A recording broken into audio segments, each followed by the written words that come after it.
There we go.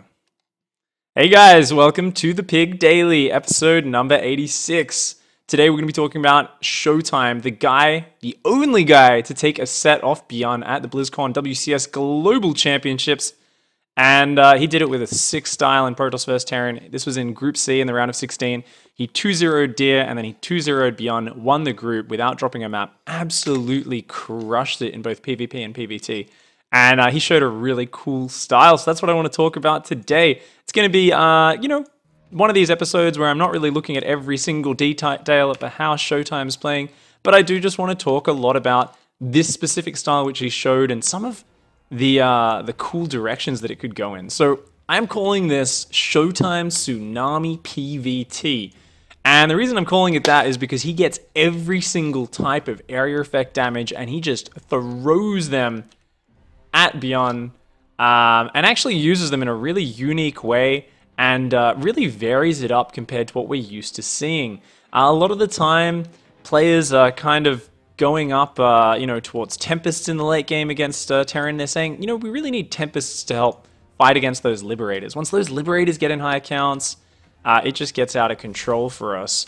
And yeah, I think it's something where Showtime here kind of finds a different way to do things. He gets so many different types of area effect. It's not necessarily something everybody can copy in terms of let's control Disruptors, Storm, and Colossi all at once. But it's just very cool to understand how it works and how Showtime kind of changed this up in the top level meta. And hopefully you guys can take a few of these points and then apply them yourselves at home into your own play.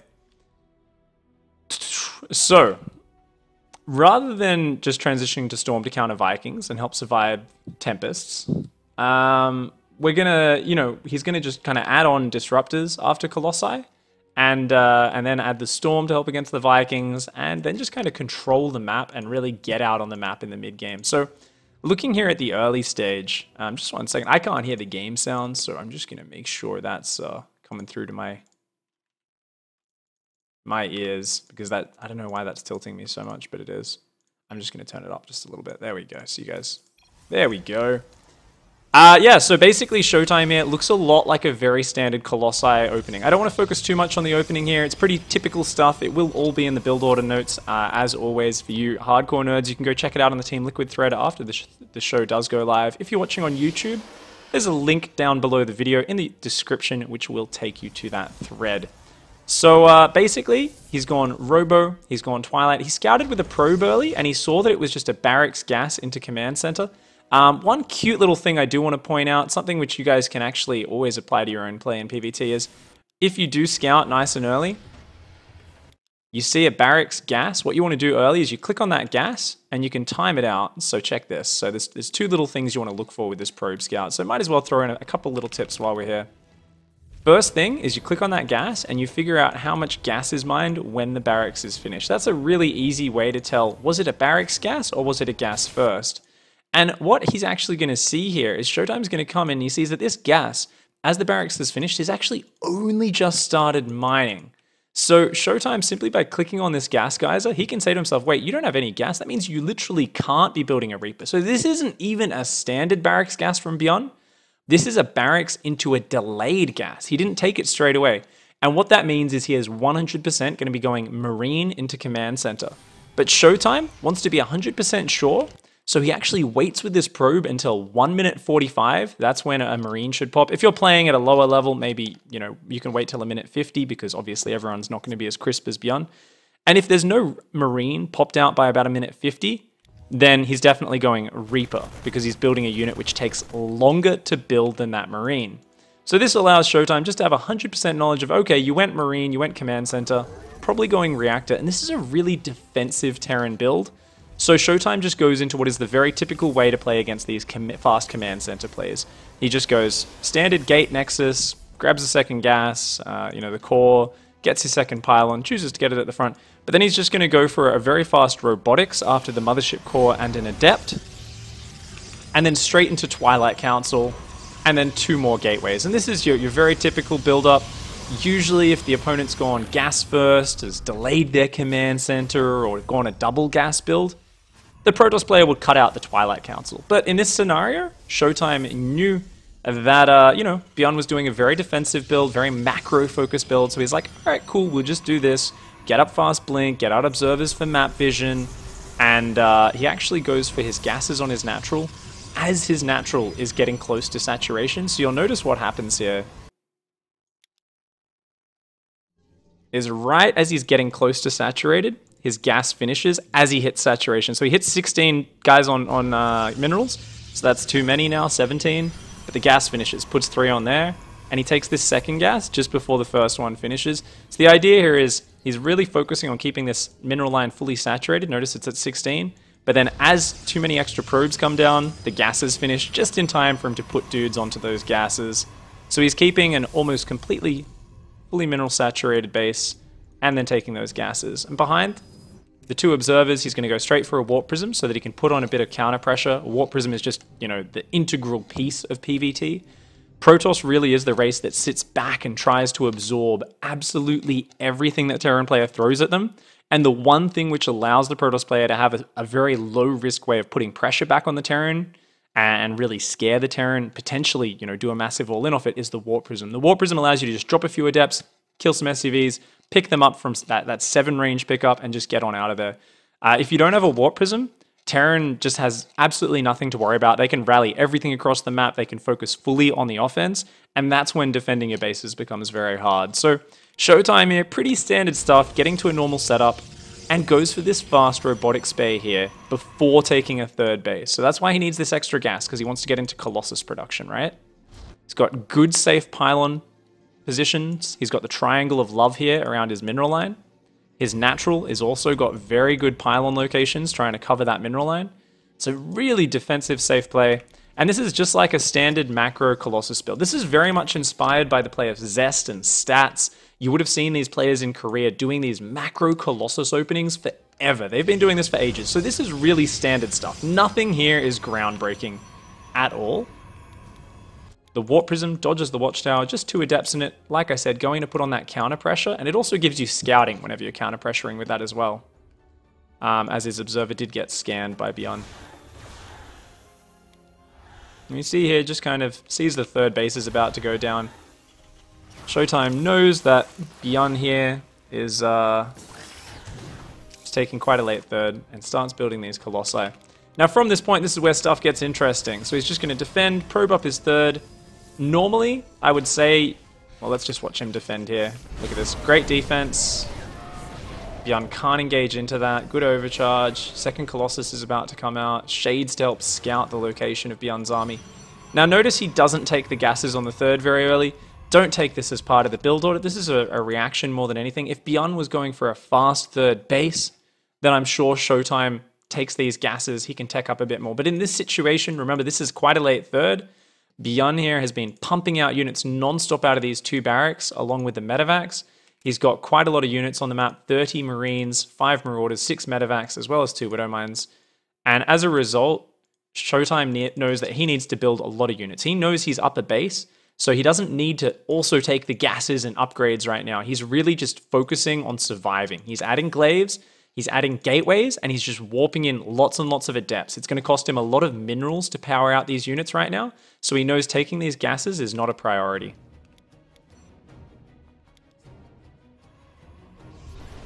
I really love that observer placement, by the way. You'll see a lot of players always put the observer down here. This is something I do all the time. And then because Terran players know there's always an observer watching this path, the Terran players will often just go over here, over the bridge, and then just like slide into the main base from that angle. But this observer watches both paths. It will both see medevacs coming from the right, and it will also see medevacs coming down from the bridge.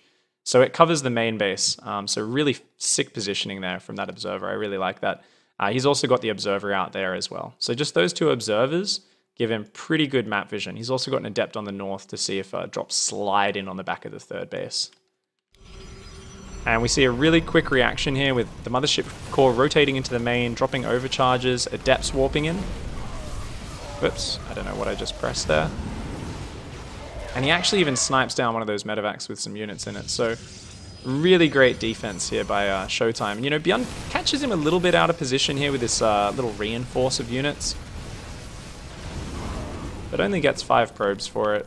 And then Byun starts trying to kind of dance back and forwards, but Showtime's just really good at splitting his army here. Notice he splits some Adept Stalkers and Colossi there, some Colossi Adept Stalker in the main.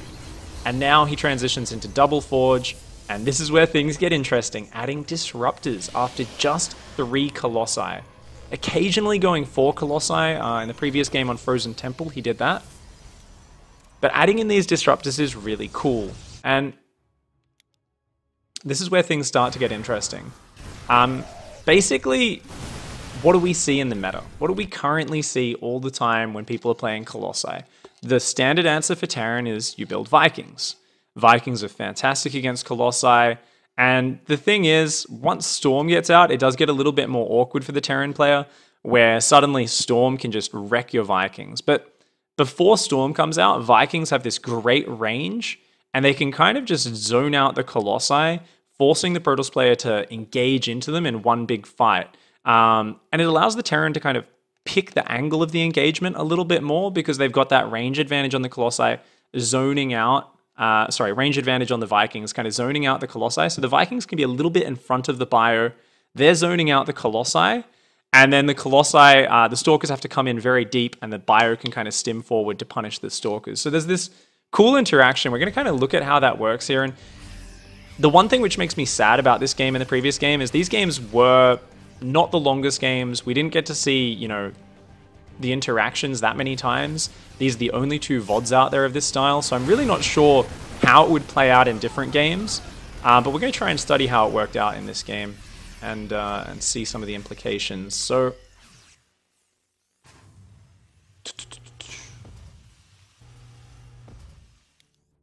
yeah. So now that the Disruptors are out, notice it's DT Shrine. That's going to be really good for helping to defend drops, as well as giving very powerful warp-ins. You know, DTs and Zealots and Adepts warping into people's bases are just absolutely devastating.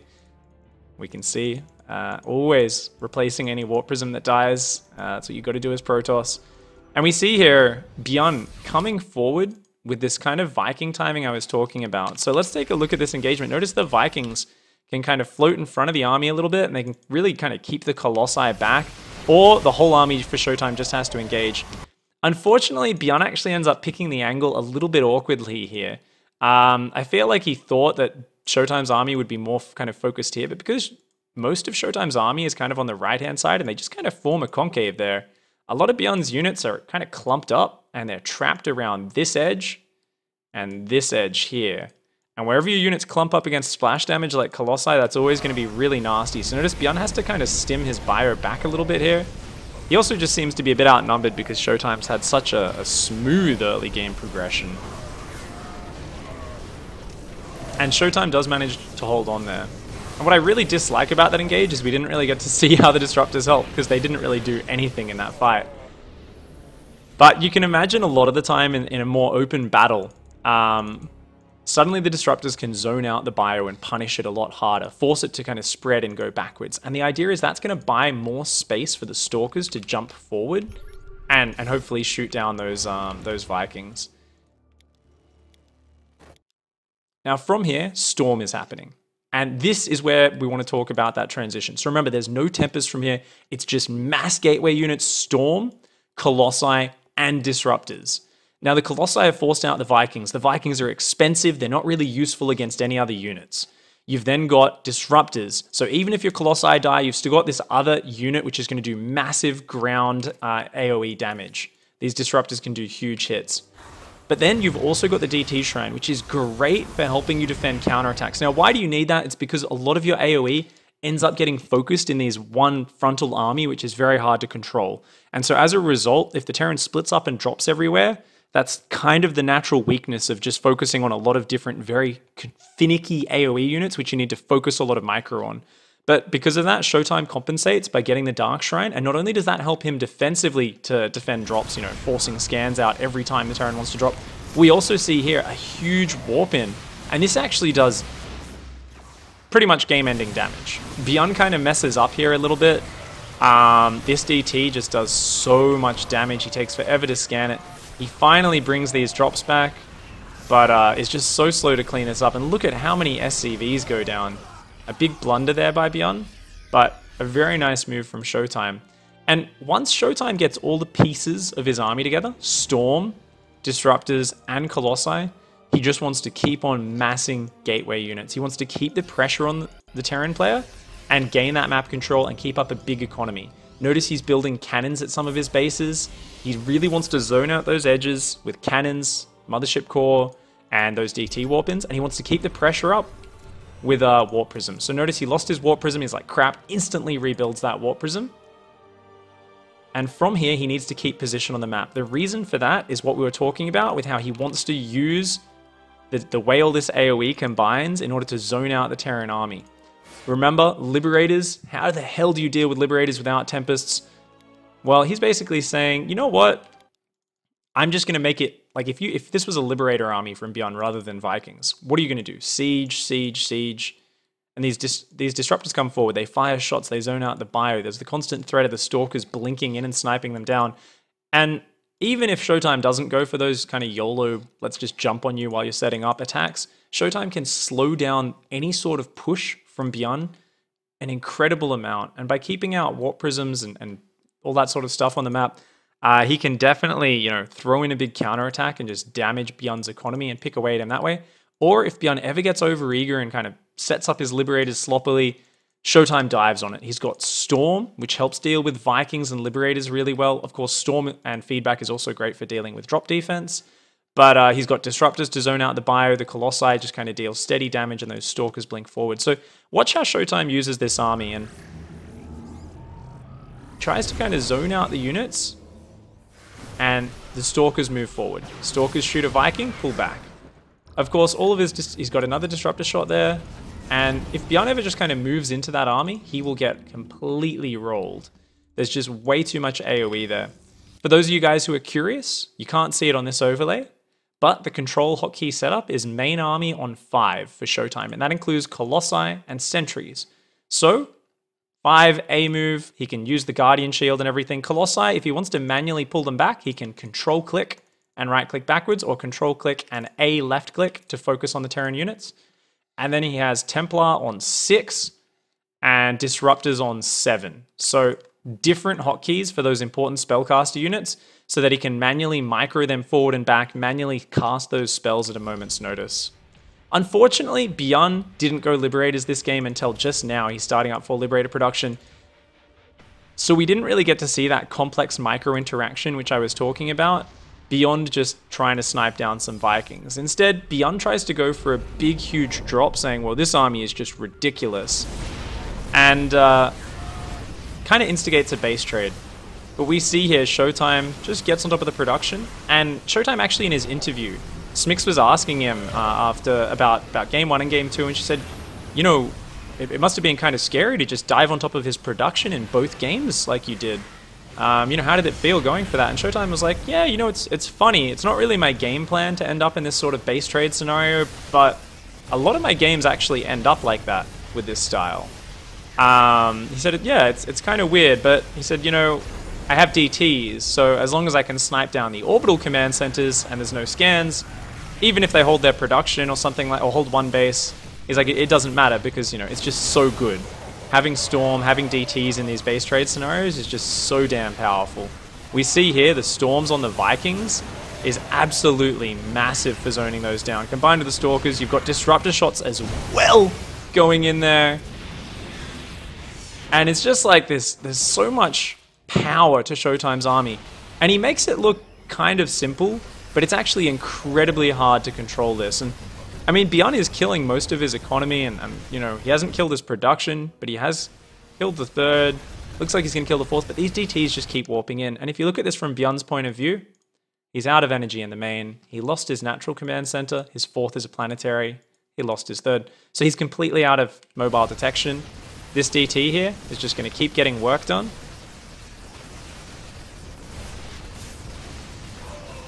And the DTs really are such an important part of this, because we saw in multiple games, DTs steadily tore away at Byun's attack. Byun would scan the first few of them, and then he'd run out of energy as his orbitals die, and the DTs would just wear his army down, and he'd get destroyed. So Showtime being very decisive here. This is really cute. Finds the weak point of those Liberator zones with these Stalkers, just avoids them while the Adepts shade in. Only one Liberator gets out there. These medevacs didn't get back in time to help support those Liberators, so now they're going to just keep trying to dive onto the bases of Showtime. And Byun looked kind of desperate here. He's like, oh, what do I do? What do I do?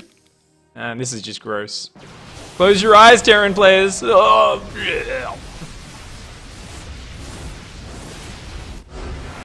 GG. Well played. Well played, Showtime. So now I've showed you guys the whole game. I've talked a bit about the style in general. So let's do like let's go back and look at some key points while we continue to talk about some stuff. You guys in chat, shout out your questions with the @x5_pig tag, and I'll go ahead and answer all of those.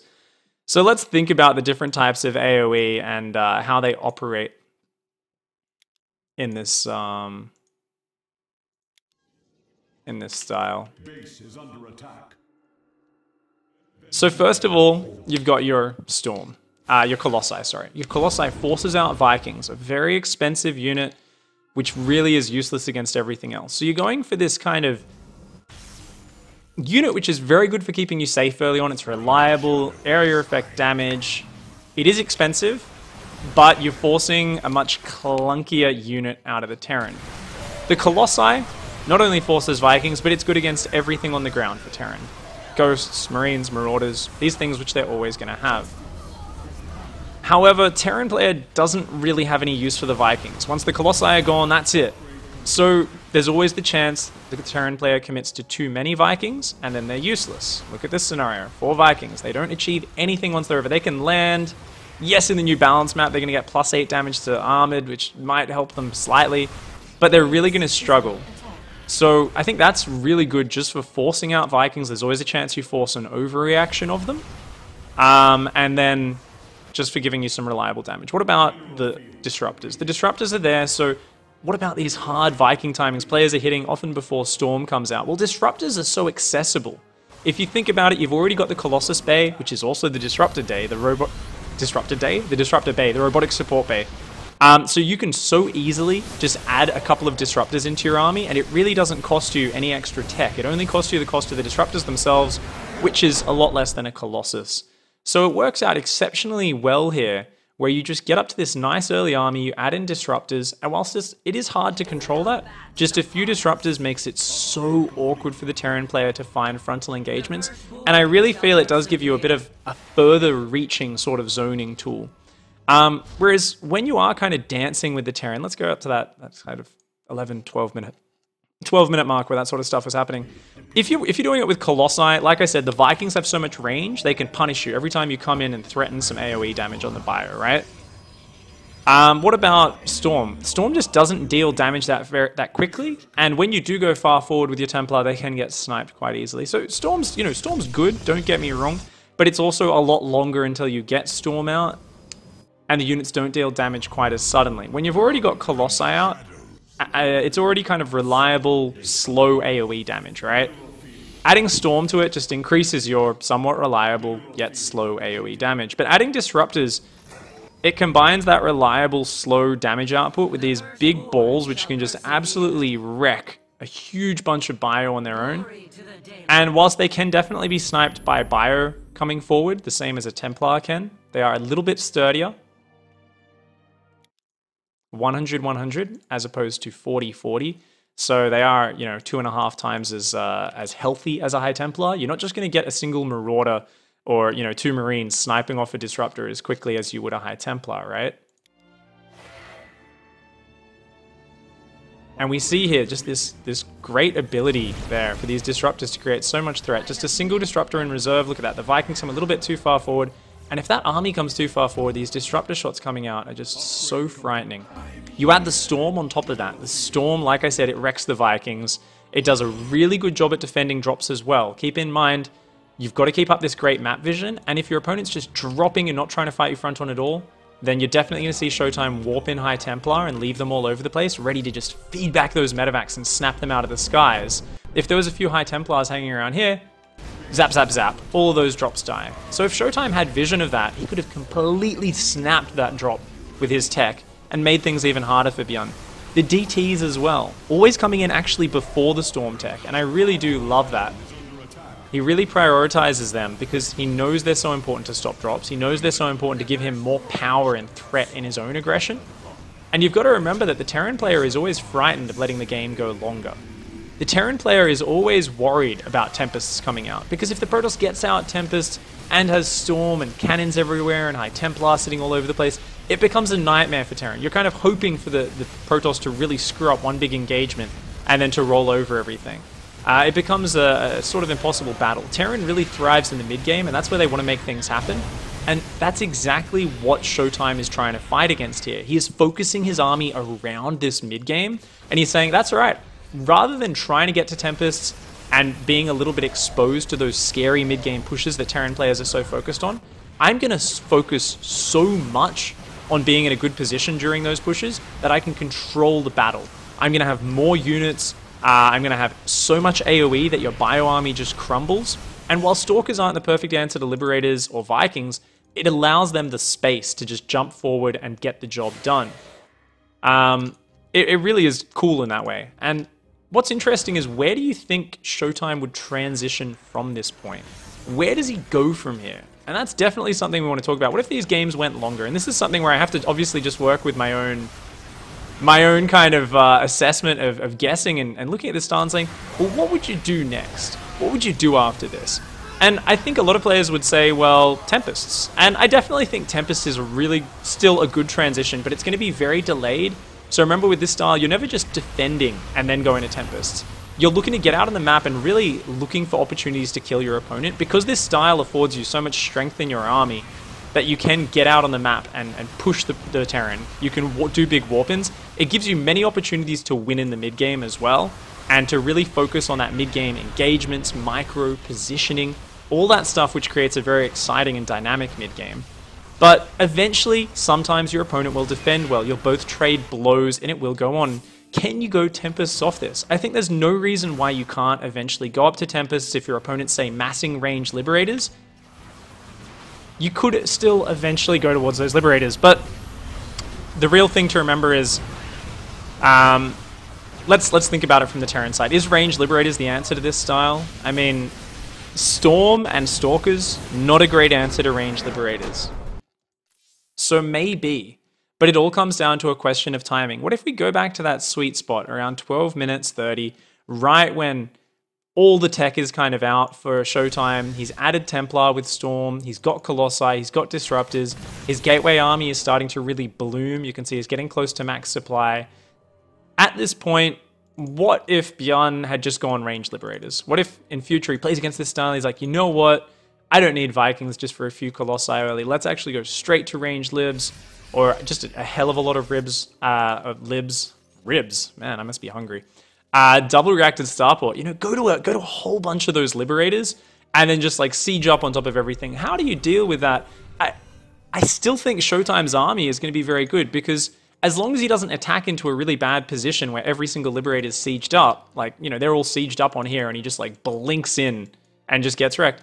The Colossi, the Storm, and the Disruptors will all zone out the ground army so completely if you take a decisive engagement that I feel like you're almost only fighting the Liberators. So even if they've got 10 ranged Liberators, as long as you just go Stalker heavy in your army and you've got 30 Stalkers, say, and very few Adepts, as long as you use that AoE properly to kind of zone out the Marauders and Marines, I can definitely still see Showtime winning that engagement, especially if you add the fact that he gets on the Protoss the Terran side of the map before the Terran pushes and starts catching those Liberators as they're sieging up.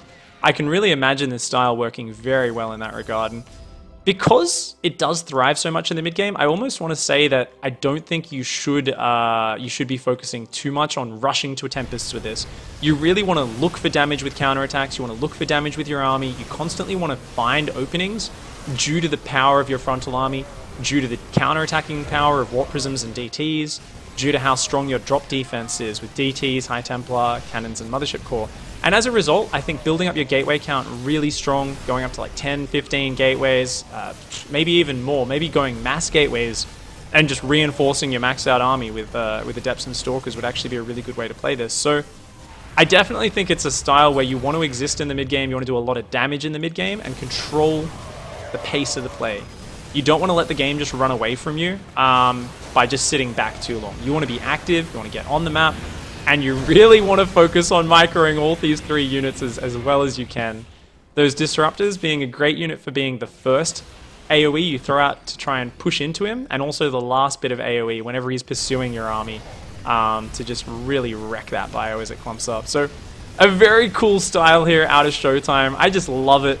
I really have my eyes peeled on WESG. The main event, Showtime's going to be there. We're going to see Maru's there, TY's there. I think Euthermal's there as well. I can't quite recall. There's a few really good Terran players there. So I really want to see Showtime go up against them. I hope he's still doing this style because I want to see a few longer games. I want to see some macro games. I want to see how he transitions off it. And I think it should be really cool. So yeah, guys, let's see if there's a couple of questions in chat and we'll see what's going on. So, all right, we got one from... Let's answer them from the start. Smallpox says, Pig, can you put together a... Nope, that was way earlier. Here we go. Here's a question. Dude says, I feel like the Colossi were good just for forcing Vikings out instead of Liberators. I think it would have been a lot harder for him if Byun went for Liberators. It's not really a question, but kind of like an assertive statement, which is very good. And I agree. I think maybe going for the Liberators faster would be a bit more powerful here. The Vikings, because the Colossi number doesn't get that high, doesn't seem as good. However, you got to remember, until range is done, those Colossi are going to have the superior range where they can like zone in and really slow down those siege ups. And it's very expensive to go towards that range. I really wonder if this sort of style becomes popular, do Terran players actually shift back into going range Liberators? Before, they're always going this double reactor style, right? Because they're thinking, well, I want to add on a second reactor. That way I can build lots of Vikings versus Colossi. I can still build lots of Liberators. Even without the range upgrade, like they're still good. And then I don't need to waste all this money on a fusion core. I don't need to waste all this money on these other pieces of tech, which aren't necessarily going to help me. You see here, the second starport starts nice and early here for Byun. Right on 8 minutes, as he's already starting Viking production after just 6 medevacs. But maybe range Liberators will become good again, because it's just so worthwhile against this AoE to actually have that range advantage to kind of zone out that Protoss ball and zone out those disruptors, zone out those Storm and that Colossi. Overlord says only 3 hotkeys. Stan's game for his army. Yes, for his army, he only has 3 hotkeys. Of course, Showtime uses a lot more hotkeys. Land Leader says nope.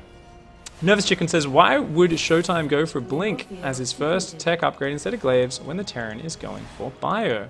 Blink gives you a lot of maneuverability. It allows you to really shut down drops, and it really does allow you to just jump on top of any sort of aggression from Protoss, from Terran. So whilst it gives you a little bit less strength in the frontal engagements, you got to remember frontal engagements, usually you've got things like Pylon Overcharge anyway, which give you this massive strength. You've got Guardian Shield, you've got Force Fields. Usually Protoss has no problems defending frontal engagements because they're very easy to spot with observers. They're very easy to have pylons up in position. So when it comes to your early engagements, definitely there are situations where Glaives will allow you to just, you know, your Adepts are just going to be so much more powerful. I mean, it's such a huge attack speed increase. It's like 45%, right? But most of the time, that's not your problem. Most of the time, the problem is having your units in the right position, having the mobility to shut down things like Liberators, and most importantly, those medevac drops. So it definitely is a preference option, but most of the high-level Protoss players will be going for Blink, and that really helps you out later on for jumping on later drops, as well as jumping on Vikings, jumping on Liberators when you're taking big engagements. And Booyah says, what is the better Adept to Stalker ratio? Well, it really comes down to the situation. The more air units there are that threaten you, whether they be Vikings or Liberators, the more Stalkers you need. The more Marine Marauder, the more Adepts you need. Now, in the early stages, you normally want to get 6, maybe 7 Stalkers if you open Blink. But in this case, remember, Byun had a very slow third. Because of that, Showtime invested in a lot of Adepts, knowing he just needed a lot of bulky units. You're not going to see a Terran player on, you know, this 2 barracks, 1 starport, 1 factory production, just rock up at your base with like 6 Liberators and you need 20 Stalkers. It's like, no, it's mostly just Marines and Marauders with Stim early on. So Adepts are very important, but then as the Terran kind of gets up the reacted starport, maybe even the 2nd starport, that's when you start needing to add a lot more Stalkers in. And I think that also goes for, you know, big engagements. If a lot of units... If you kill off his whole air army, but he's got heaps more ground units left, obviously you need to warp in more adepts. If you kill off all his air units, all his ground, but not his air units, you need to warp in more stalkers. So you've got to constantly adjust that ratio based on your situation in the game and how you're feeling. All right. So this was a really good game. Definitely this blunder here from Byun. You know, he boosted back his medevacs, but didn't deal with it very quickly. And loses so many SCVs. This was very major. Not the cleanest game from Byun, so I would love to see how this plays out in other situations. But nonetheless, that's the end of today's daily, guys. I hope you guys did enjoy it. Thank you so much for asking questions in chat, guys. Thank you very much. And yeah, should be sick. How do you fight Liberator range? Last question from Papyrus. Like I was saying before, it's all about just forcing the siege ups very slowly. You know, the Terran army becomes less mobile, so you can focus more on counterattacks, just do huge warp-ins of adepts. And you constantly just have to force the Terran army to siege up and move across the map very slowly. That buys you a lot of time. And then you've just got to pick your engagement right. When the Liberators are a bit too clumped, or when a few of them are unsieged, you kind of pounce on that army. You zone out the bio with Storms, Disruptors, and Colossi. Obviously, the Colossi just A move, but the other two you've got a micro. And you simply blink forward with your Stalkers and you try to focus down all those Liberators. And until the Terran gets an insanely high army count, you can definitely make that work. So thank you very much for hanging out, guys. I appreciate the support. Thank you very much. Getting back into the rhythm of the dailies, and I'm kind of still a bit all over the place. I know today's show was much later than normal, and a big part of that is because Home Story Cup was on, and we just saw Patience win. Came back from 2-0, down 0-2 to Zest, which is incredible. I probably should have announced spoilers just before that, but I mean, it literally just finished before I went live. So hopefully everyone's already watched it. I'll try to put up a spoiler warning. Anyway, thanks for hanging out, guys. Don't forget to hug a watermelon, kick a walrus, and of course, punch a watermelon to the moon. I'll catch you guys next time. Goodbye and good night.